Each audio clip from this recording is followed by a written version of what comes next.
This is the practice test for measurements. Here we're working on problem number 4, and the problem states 10 square meters is equivalent to how many square yards?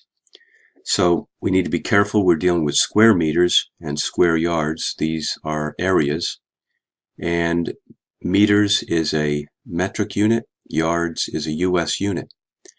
And so we want to go to our formula sheet, and we're dealing with metric to US, so we're looking on this right-hand column, and we're dealing with areas, so we want to find a formula that goes from between yards, square yards, and square meters.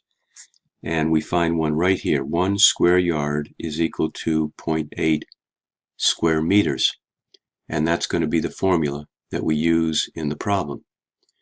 So we go back to the problem. We're going to take that formula and set it up as a ratio. 1 square yard is equal to 0.8 square meters, and set it up like this as a ratio. Looks like a fraction. And then we're going to solve this using a proportion. So on this side, we are going to put what's given to us in the problem, 10 square meters, and that would go on the bottom here, because we have square meters on the bottom on the left. And we're going to solve for the number of square yards on the top.